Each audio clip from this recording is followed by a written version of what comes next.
En este canal te invito a reflexionar diversas formas de ver la vida con una mente abierta. Comenzamos. La fuerza vital del cielo anterior por Jacobo Grinberg. A Julieta Ríos.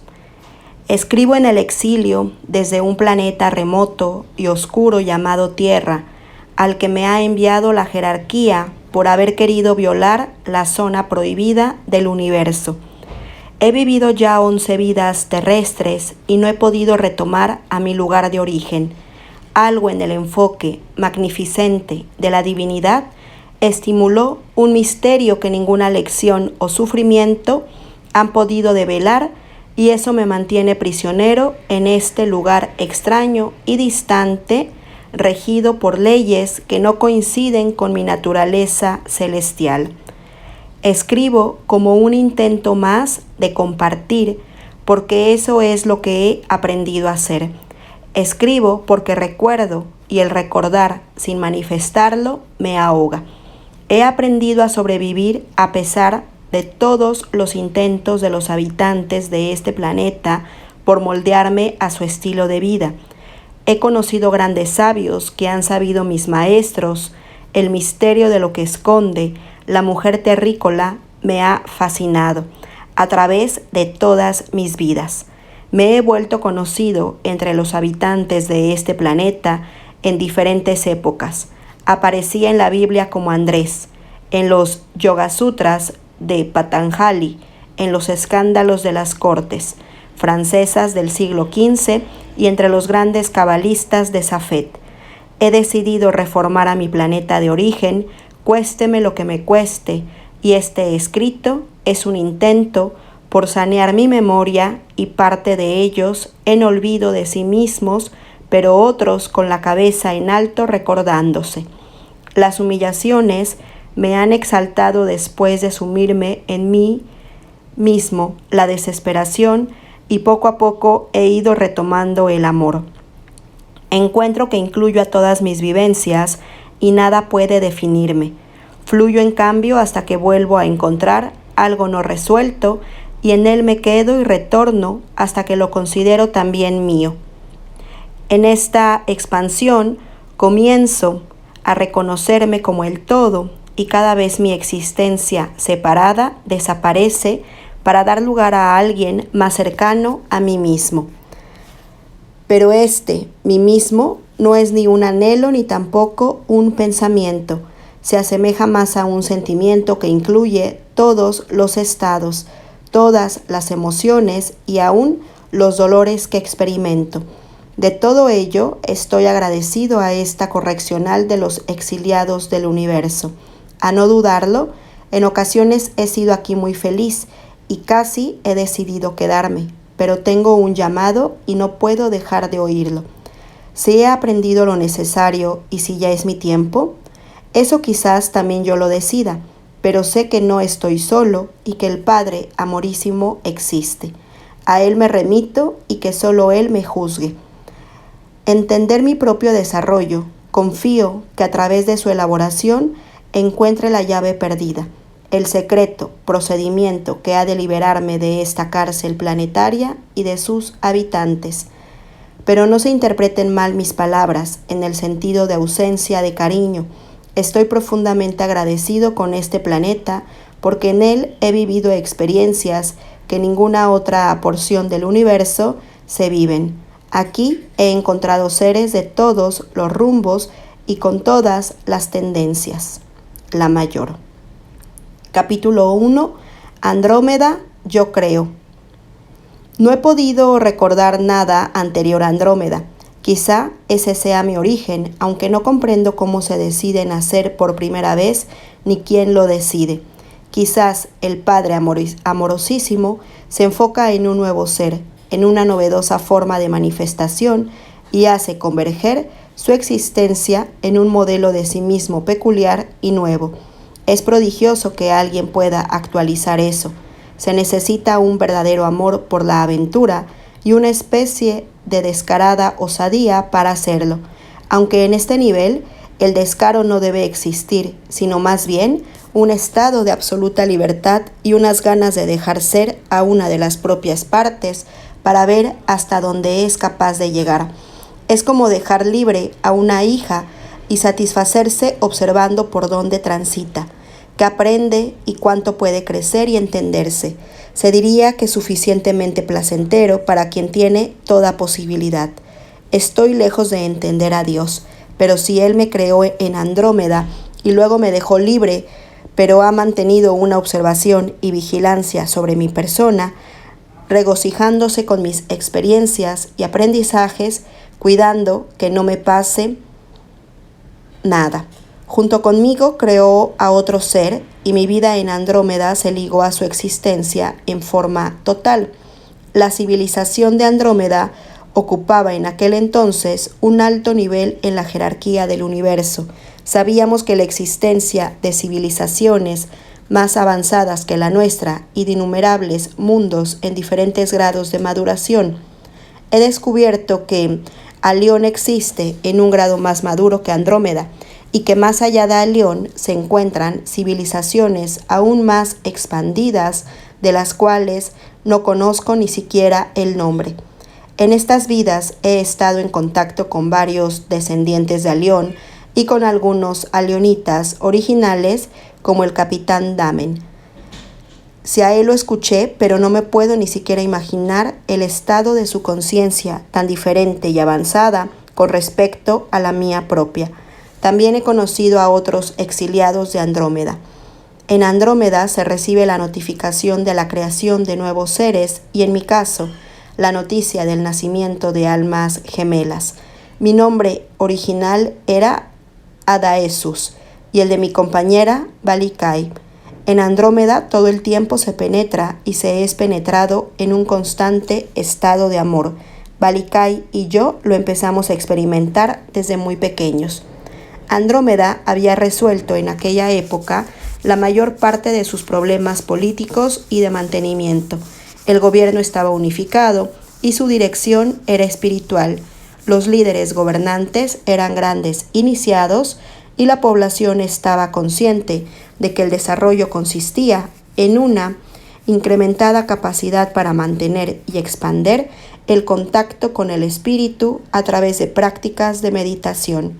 Los problemas de alimentación, vivienda y vestido estaban prácticamente resueltos y tanto yo como Balikai fuimos entrenados a permanecer en un estado meditativo casi mis propios límites, enviándome protectores cada vez que cometo errores y dándome paso a un nuevo escalón cuando logro acercarme a él. No puedo más que sentir admiración respecto hacia su magnificencia. No creo haber sido creado por azar y sin una intención, pero esta todavía no la puedo entender, aunque comienzo a vislumbrar su sentido y dirección, y esta no es más que la expansión en mi capacidad de amar. La arquitectura de Andrómeda era de una geometría equilibrada y perfecta. Además de las viviendas, existían grandes centros de meditación en los cuales se reunían miles de habitantes divididos de acuerdo al nivel de conciencia que habían alcanzado. El edificio principal de todo el conjunto arquitectónico estaba situado en una posición privilegiada y consistía en una enorme cúpula de cristal en cuyo centro se mantenía encendida una fuente energética de elevada frecuencia e intensidad. En ese templo se realizaban las iniciaciones de los nuevos seres y cuando alguien lograba cambiar de estado, se le llevaba allí para ayudarlo a incrementar su energía vital. La comunicación entre los habitantes era directa, es decir, telepática, y su profundidad dependía del grado de las relaciones. Existían parejas que casi siempre habían sido creadas en forma simultánea y cuya estructura mental y emocional les permitía una capacidad de unificación prácticamente total. Los nuevos seres eran concebidos en forma parecida a la humanidad, pero el acto sexual se realizaba después del logro de un acoplamiento energético perfecto y una visualización adecuada del enfoque de la porción divina por manifestarse. La relación sexual fuera de este proceso de concepción era directa, es decir, a través de una penetración energética y no física. Sin embargo, la libertad en cuanto a estas prácticas era casi total en el sentido de que dependía de los gustos y la espontaneidad de los participantes. Puesto que las condiciones climatológicas del planeta eran ideales, no se requería de vestimentas de protección y los habitantes de Andrómeda solamente utilizaban una delgada y transparente tela de material superconductor para cubrirse. Los niños y jóvenes eran entrenados en la práctica de la meditación, del conocimiento y manejo de la energía corporal y mental y de las ciencias y artes que por aquel entonces ya habían alcanzado un alto grado de sofisticación. Se utilizaba la visión remota para conocer otros planetas y parajes del universo, pero también se viajaba en naves espaciales tanto para realizar intercambios con otras civilizaciones como para conocer otras regiones del universo. La educación de la juventud incluía estos viajes y la zona prohibida del universo, poblada por planetas en desarrollo y civilizaciones nacientes, era conocida con exactitud en sus fronteras. Los jóvenes sabían que penetrar en ella no era permitido por el necesario aislamiento que la jerarquía había decretado a fin de evitar alteraciones en sus procesos de desarrollo y maduración. Estos estaban a cargo de la cúpula de la jerarquía. Esta, formada por los seres de más alto desarrollo espiritual de todo el universo, eran los únicos capaces de detectar y comprender los designios del Padre amorosísimo. La penetración a la zona prohibida era castigada con el exilio en algún planeta de aprendizaje correctivo como la Tierra. Se había establecido un convenio entre Andrómeda y Alión que permitía a los niños de ambas civilizaciones visitarse y conocerse. Los habitantes de Alión ocupaban un nivel de desarrollo superior a los de Andrómeda. Este se manifestaba en algunas conductas como la transportación a través de la desestructuración atómica.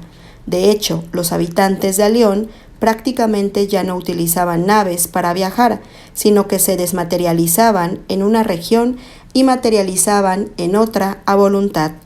Se sabía que civilizaciones aún más adelantadas vivían en un estado similar a la de la latiz del espacio-tiempo, y para ellos ni la distancia ni el tiempo existían, por lo que podían enfocarse en cualquier región del universo sin necesidad de teletransportarse. Ni siquiera los habitantes de Alión habían logrado realizar tal portento, pero sus procedimientos de reestructuración atómica y molecular eran bastante avanzados con respecto a los de Andrómeda. Por otro lado, tanto en Andrómeda como en Alión, la esperanza de vida se había logrado un aprendizaje del manejo de los dispositivos para realizarlos. Además, se enseñaban los principales lenguajes utilizados por diferentes civilizaciones de la misma y distintas galaxias y la historia y características de ellas. El espacio era conocido hasta en su más fundamental estructura, lo que permitía grandes hazañas de modificación de su curvatura. Se conocían las principales rutas energéticas lineales creadas por la jerarquía que servían para transitar entre diferentes zonas del universo. Había un grado de extender al equivalente de 25.000 años terrestres y se hacían investigaciones para aumentar aún más su duración. Una de las prácticas andromeicas de la meditación estaba orientada al logro de la activación de enfoques alternos del observador. Este era un intento de lograr la transportación tipo Alión y aún la ubicuidad de la jerarquía, pero solo los más adelantados de entre los habitantes de Andrómeda habían logrado algunos avances satisfactorios en esa dirección. En cambio, Andrómeda gozaba de un merecido prestigio, aún entre la cúpula de la jerarquía, por el impulso y desarrollo del centro emocional de sus habitantes. La condición de permanencia en un estado de amor era un logro sólido de la civilización andromeica. Como parte de nuestra educación y en una de las visitas de los niños de Alión, Balikai y yo conocimos a la hija de Damen, llamada Dalinme. Juntos jugábamos con nuestras mascotas, unos seres caprichosos y lanudos, de extremidades aplanadas y en forma de hojas de lechuga que gustaban acariciarnos y nos seguían a todas partes. La niña era primorosa y a través de ella conocimos las costumbres de la Alión y ella las nuestras. Belikai y yo teníamos planeado dedicar algún tiempo a viajar y conocer otros planetas. Hicimos la solicitud al Consejo Kármico y éste la aceptó. Nos preparamos durante 5 años estelares y en ese lapso nuestro amor se engrandeció y profundizó. Casi no nos separábamos y lo que más nos gustaba era la creación y el deleite de cuerpos mentales novedosos y la música. Esta última era de una originalidad pasmosa. Las grandes obras musicales eran matemáticamente perfectas y representaban diferentes modelos de la organización del universo y sus habitantes. Durante jornadas interminables, la escuchábamos cambiando de estado emocional y transformándonos en los seres que esta música celestial quería representar. Durante jornadas interminables la escuchábamos cambiando de estado emocional y transformándonos en los seres que esta música celestial quería representar. El ego era una estructura prácticamente desconocida en Andrómeda. Cada quien allí se sentía diferente, pero simultáneamente igual al resto. Era muy claro para todos que el camino implicaba un ser uno mismo en ausencia de definiciones y todos buscaban oportunidades para expandirse. El amor entre Balikai y yo era una de esas oportunidades y composiciones musicales creadas en Andrómeda y nos deleitábamos con los espectáculos de las estrellas y los paisajes increíbles de mundos rojizos, azules y violetas con varios soles y multitud de lunas. En una ocasión flotamos casi una eternidad sobre un mar plateado y rugiente mientras nos hacíamos el amor. Descubríamos constelaciones y nos internábamos dentro de mares de aerolitos, de puntas cristalinas, observando el reflejo de las explosiones de supernovas en sus aristas. Todo era belleza y aventura y todo estaba matizado por una sensación de amor mutuo indestructible. Cerca de Ingstram nos abordó una nave de patrullaje y nuestro estado los dejó pasmados de admiración. Empezamos a pensar que habíamos llegado a la perfección. No podíamos concebir un estado más exaltado que el nuestro. Descendimos en un planeta encantador y deshabitado.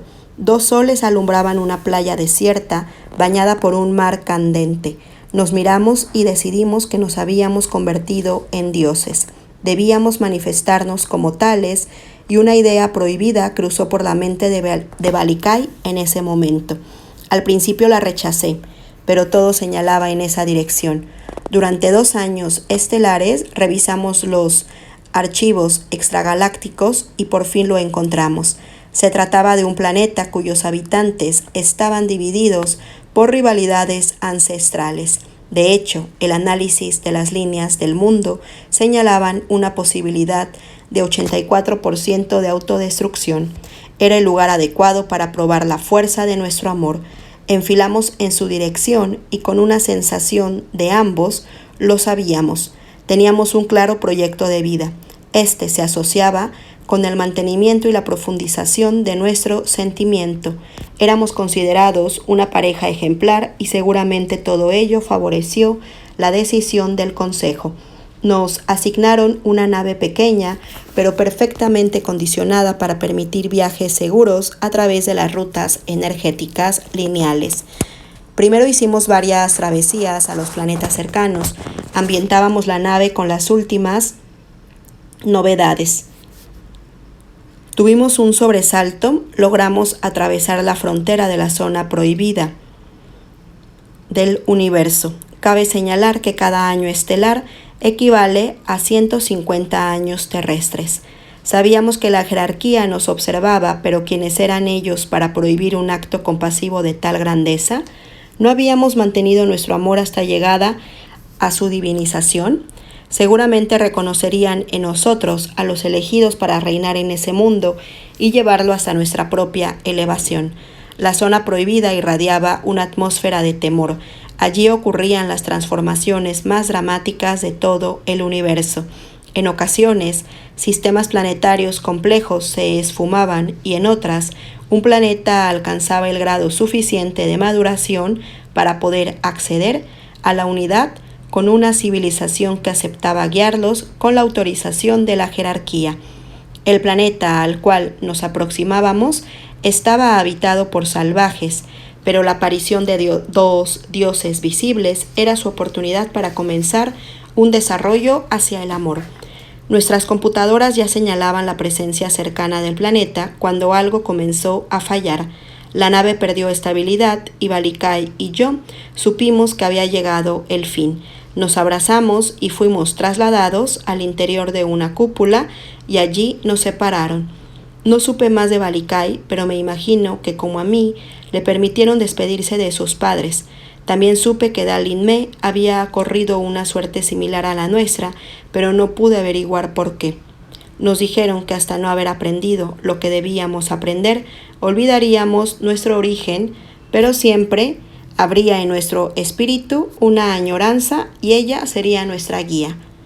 Cardam, mi padre y maestro, me acompañó mientras se hacían los preparativos para mi partida. Se eligió el planeta Tierra para mi exilio y el Consejo Kármico consideró que 11 reencarnaciones tendrían una probabilidad del 95% para enseñarme lo que debía aprender. Cardam era un gran experto en información y antes de conectarme al mecanismo de desmaterialización me prometió que me ayudaría. Sus últimas palabras fueron: «Te amo y me haré presente ante ti cuando estés listo para regresar hacia el final de tu 11ª vida». Las dimensiones de Jacobo Grinberg. Fijaréis vuestros ojos en vuestro interior y no necesitaréis buscarme más, porque yo llegaré a vosotros y viajaremos hasta las estrellas, que nos responden con su luz. Enviadme la irradiación de vuestros pensamientos. Los espejos os reflejarán y dirán lo que sois, pues no existe espacio entre vuestra mente y la mía. Señales de contacto, el valiente relato de la experiencia de trascender la muerte. Trigueiriño. Desde arriba lo separado es uno penetrado en dimensión eterna. Lo unido se ve entremete cuando el tiempo en espacio se convierte. Aumentando la información simultánea se procura el cambio. El todo es en vida parte de lo que sigue cuando se muere. Así se penetra en la dimensión siguiente. Llamados desde otros planos de la realidad. Ha transcurrido ya alrededor de un cuarto de siglo desde que aconteció lo que denominaré mi primer encuentro con Jacobo Grinberg, mismo que sucedió en el contexto de una ceremonia iniciática nocturna realizada en la zona energética de Tula, la antigua capital tolteca Espejo del Cielo, a mediados de la década de los 90, por los mismos años en que él desaparecía. Dicho encuentro abriría puertas de conexión igualmente tanto hacia la energía de Pachita, la milagrosa sanadora capaz de realizar materialización de órganos según el propio testimonio de Jacobo, quien al invitarlo a ser su biógrafo, abriría para él otra conciencia sobre la realidad y sobre su ser, como hacía su hijo y heredero del linaje conocido como el hermanito Cuauhtémoc. Pocos años después, a finales de los 90, durante una muy significativa sesión convocada por un sanador espiritual, me fueron entregadas revelaciones proféticas que eventualmente me llevarían a intentar empezar a dar cumplimiento a mi compromiso, plasmando mis vivencias en palabras y difundiéndolas por el entonces apenas naciente recurso del Internet. Posteriores a los ya antes mencionados, muchos otros encuentros con intermediarios de planos espirituales se sucederían uno tras otro, especialmente durante la primera década del siglo XXI. Asimismo, con el paso de los años, un número significativo de personas de diversos países y cada vez de manera más frecuente me han venido contando, haciendo referencia a recurrentes sincronicidades que se les están presentando, sueños, voces, visiones y otros eventos extraordinarios como igualmente me han ocurrido a mí mismo, incluidos encuentros con diversos seres, quienes les han indicado buscar esos escritos y ponerse en contacto conmigo. profecía que igualmente me había sido reconfirmada por medio de otra muy profunda y detallada revelación entregada una década atrás, en el 2008. Una de esas presencias, sin duda muy significativa, ha sido Jacobo Grinberg, de modo que el presente escrito es un intento de recapitulación de lo que ha sido mi relación con dicho personaje desde su desaparición, siempre desde el más allá, desde otra dimensión. Entre esos enviados de Jacobo, donde se destaca una mayoría vinculada con los medios visuales y de comunicación, videoastas, cineastas y escritores, y al que le sigue un segundo subgrupo de sanadores vinculados con la bioenergética y meditadores, se encuentran personas de muy diversos niveles de conciencia, pues dado lo extenso de la obra de Jacobo, consistente en cerca de medio centenar de libros, hay quienes buscan al científico investigador universitario estudioso de la psicofisiología, otros al buscador de chamanes, otros al meditador explorador de la conciencia, etc., incluido el propio cuerpo de Grinberg, su vehículo material. El paso del tiempo y todos aquellos muy variados encuentros ahora me permiten filtrar qué puedo o no compartir realmente con quienes me contactan. La dimensión mundana de Jacobo, el padre, el hermano, el amigo, el profesor e investigador universitario, etc., está totalmente fuera de mi esfera de alcance e interés y muy poco puedo aportar al respecto. Sobre los primeros aspectos, los más calificados serían sus familiares, especialmente su hija Stusha Grinberg, con quien en su momento tuve diversos encuentros, aunque sin poder intercambiar mucho más allá. Lo mismo con David Grinberg, hermano de Jacobo. Por mi formación y actividad académica como físico, igualmente algunas personas me buscan como científico. Sin embargo, sobre dicha esfera tampoco puedo aportar gran cosa, pues por aquellos mismos años y producto de mi propio llamado interno, abandonaría definitivamente mi cómoda posición universitaria con su respectivo limitante paradigma de visión ortodoxa, racional y materialista. Sobre este aspecto, personas como Manuel González Oscoy, académico universitario y colaborador en la Facultad de Psicología, con quien tuve algunos encuentros, producto del vínculo temporal con su primo, el doctor Luis Alfonso Ortiz Oscoy, podrían aportar mucho más. Una dimensión de Jacobo que sí es mucho más cercana a mi realidad y sobre la que él hace mención en diversos textos es la que se refiere al conocimiento de milenarias escuelas iniciáticas de diferentes partes del planeta y más allá, incluidos tanto el Tíbet como México, entre ellas la toltequidad. Asimismo, la práctica de disciplinas energéticas y diversas técnicas de meditación tendientes a la expansión de la conciencia, a las que he dedicado muchas décadas de mi vida, incluida la investigación asociada a temas de pensamiento alternativo, llamados ocultos y o esotéricos. Sin embargo, tampoco es mi camino el ser maestro en el sentido de la transmisión del conocimiento como lo entiende la actual conciencia colectiva planetaria, de modo que muy poco puedo aportar a quienes por ello me buscan. Si acaso lo ya escrito en múltiples relatos, este espacio de reflexiones y algunos otros escritos. Ante todo lo anterior surge entonces, de manera natural, la siguiente pregunta que me ha tomado años ir aclarando y delimitando, y ello gracias a las múltiples revelaciones entregadas desde otros planos. ¿Qué tipo de vínculo existe entre Jacobo y yo que justifique el ser contactado por los ya antes mencionados enviados? La respuesta es compleja e intentar responderla será la motivación y propósito de la parte restante de este escrito.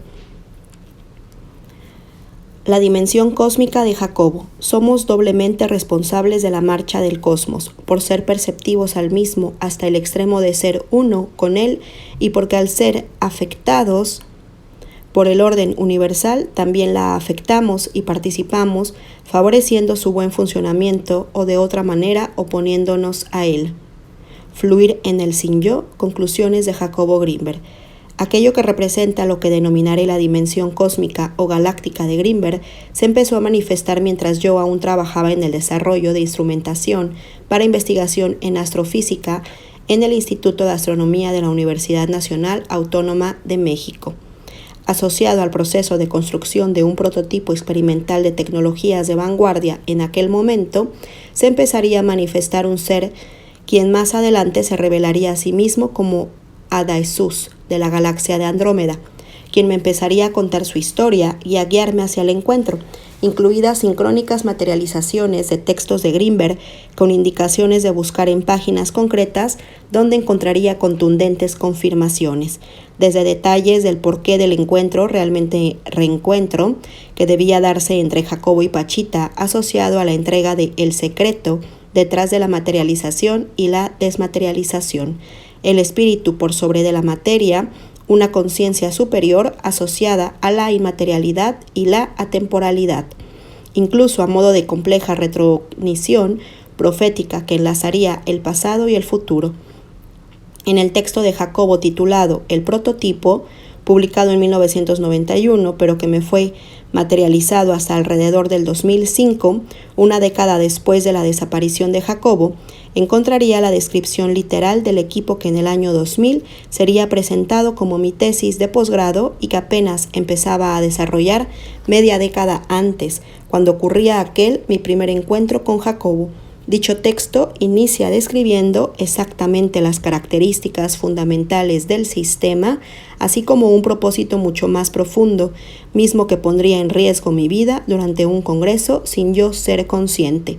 Confirmadora revelación asociada al ya citado texto, que ni sería la única ni tampoco la más importante. Por medio de aquellas entregas, aquel ser me iría explicando el propósito por el cual se me estaba manifestando. En dicho contexto serían muy concretamente 3 de los últimos textos de Jacobo los que de manera sintética confirmarían las revelaciones entregadas directamente por Adaesus, así como otras revelaciones que de forma muy compleja me guiarían en el futuro hacia experiencias que definirían mi realidad actual.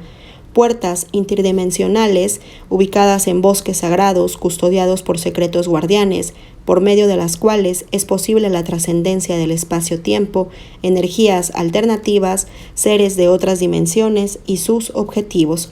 Todo aquel llamado por medio de diversos enviados, todos muy significativos y con un muy trascendente mensaje, me guiaría hacia el conocimiento custodiado por el gobierno espiritual de la humanidad y del planeta, dejando atrás mi relación inconsciente con las tecnologías del programa espacial secreto asociado a los intereses de manipulación hacia líneas temporales artificiales por medio de las tecnologías de portales sintéticos, inteligencia artificial y la llamada computación cuántica, transhumanismo, transgénicos, la farmacocracia y un largo etcétera, como parte del sistema de control del llamado Estado profundo asociado al sistema financiero global y al complejo industrial militar. En su momento, igualmente desde aquellas otras dimensiones, me sería revelado que aquella milagrosa intervención ocurrida durante el primer congreso donde presentaría los resultados preliminares del equipo, tenía como propósito evitar mi muerte, que de otra manera se hubiera producido. Así, en los posteriores congresos internacionales a los que asistiría y ya con un poco más de conciencia, pude atestiguar algunas cosas directamente y así ser capaz de empezar a comprender en parte lo que aquellos intereses tramaban y a la vez empezar a vislumbrar igualmente por medio de profundas experiencias directas la existencia de un plan de ayuda superior para la humanidad.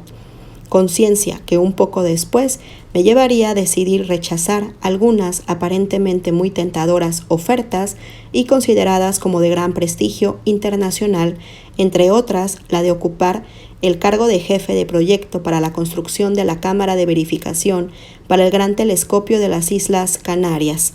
Tomada la decisión de no participar en ese proyecto, ni en ningún otro vinculado con aquellos intereses y tecnologías aparentemente inofensivas, difundidas ante la opinión pública como ciencia de frontera e indiscutiblemente consideradas por las mayorías como indispensables para el avance de la humanidad. No mucho después, literalmente abandonaría definitivamente mi puesto en la universidad para, con indicaciones entregadas por un secreto guardián profundamente vinculado con Teotihuacán e igualmente con las dimensiones de Adaesus y su misión, partir hacia una cita al encuentro de secretos guardianes atlantes en Egipto. Regresando con Jacobo y a modo de conclusión, transcribo los siguientes fragmentos de párrafos extraídos directamente de dos de sus propios textos finales, mismos que han sido definitivos en cuanto a confirmar las revelaciones de Adaesús y que resumen lo antes expuesto de manera clara y elocuente.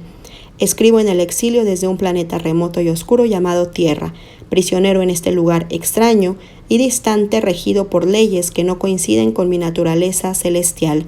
Escribo porque recuerdo, y el recordar sin manifestarlo me ahoga. He decidido retornar a mi planeta de origen, cuésteme lo que me cueste. La fuerza del cielo anterior, Jacobo Grinberg. Sería por medio de aquellos encuentros y revelaciones que aquella dimensión de Jacobo me haría entrega, confirmada por medio de su propia obra, sobre su desaparición de esta realidad anticipada de manera premonitoria. Había intuido una posibilidad, según las enseñanzas, el tiempo y el espacio se podían trascender. Había allí una puerta dimensional a través de la cual recibiría respuestas a sus preguntas. A partir de su pasado al otro mundo, no moriría como el resto de los hombres, sino que atravesaría la frontera entre los mundos consciente y voluntariamente. Su cuerpo desaparecería sin dejar rastro alguno. El prototipo Jacobo Grinberg. El verdadero prototipo no es una máquina, sino el producto de una transformación colosal de la raza humana.